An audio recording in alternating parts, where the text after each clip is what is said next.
আসসালামু আলাইকুম। Cooking with শিল্পী চ্যানেলে আপনাদের সবাইকে স্বাগতম। আপনারা তো অনেকেই অনেক রকমের পায়েস খেয়েছেন, কেউ এখনো দই পায়েস খাননি। আজকে আমি দই পায়েস রান্না করব, আপনারা আমার সাথেই থাকেন।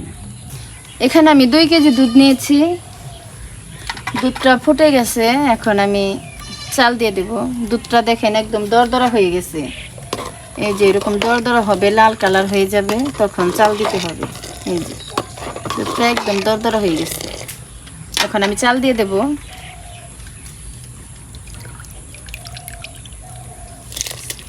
2 কেজি দুধে আমি 2 মোট চাল দিছি।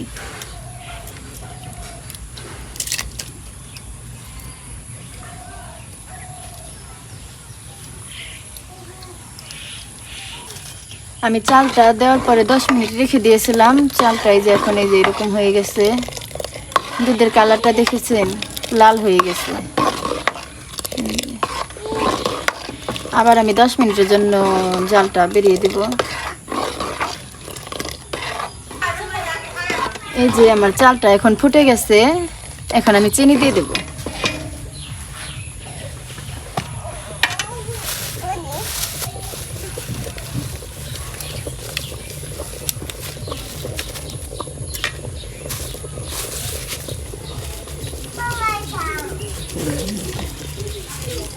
যে যতটা মিষ্টি খান ততটাই দিবেন।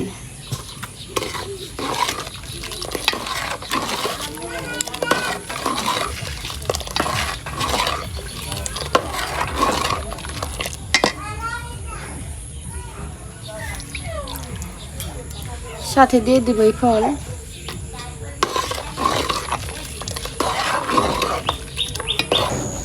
এই যে দেখেন আমার পায়েসটা কিরকম কালার চলে এসছে। দই পায়েস, এই যে দইয়ের কালার হয়ে গেছে। এই যে এখন দিয়ে দেব স্বাদ অনুযায়ী লবণ।